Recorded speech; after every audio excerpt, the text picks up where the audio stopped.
which protrudes the most. And then the little hollow above the collarbone, there's a bit of shadow there. Along the top of the shoulder. We come to this side of the face. The shadows are slightly lighter, so I'm just adding a little bit of this. Where have you gone? I'm just adding a little bit of this slightly lighter tone that I used earlier, the highlight tone. So just to lighten the shadows up a little bit on this side.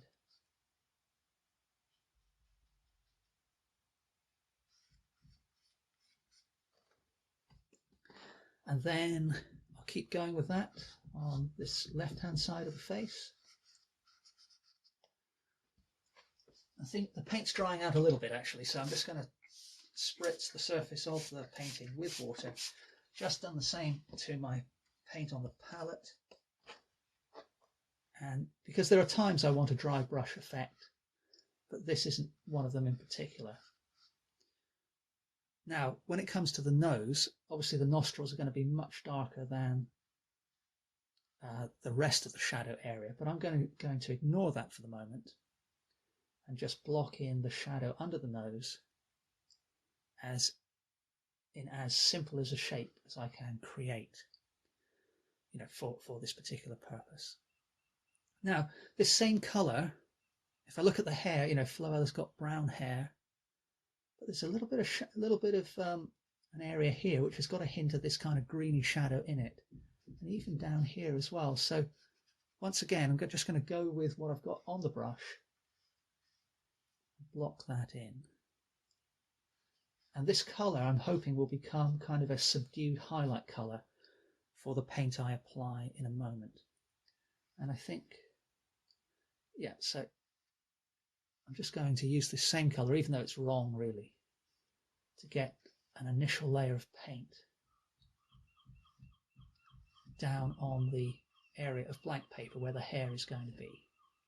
And you can see what I'm doing is I'm applying the bristles onto the paper pretty flat, and I'm moving my brush to kind of describe the way the hair is wrapped into this wonderful, I'm not sure what the official hairdressing term is for the hairstyle, but it's sort of, it's sort of piled up on top of the head, isn't it? It's very sculpted. So I'm starting to automatically create contours and a sense of form. And, to be honest, most of this perhaps won't show through in a moment, but nevertheless, it helps to just cover the white paper. I may as well lose that bit of white there as well. Okay, so before I go any further, I think what I'll do is just put some blue on the top. Now, Floella's top is the main reason I've got cerulean blue on my palette, so I'm grabbing a good brush full of that, having just cleaned my brush, and a good dollop of the titanium white.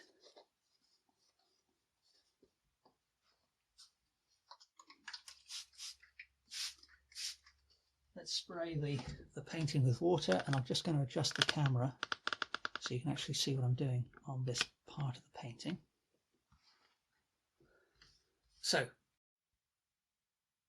So apologies, my memory card filled up on the camera, which is a rookie error, so sorry about that. But all I did was block in this with the cerulean blue and titanium white mix. And then without cleaning my brush, I just added some titanium white. And as you can see, just added a few quite literally random highlights, and then just a broader highlight here and on this shoulder here. But let's go back to the face now.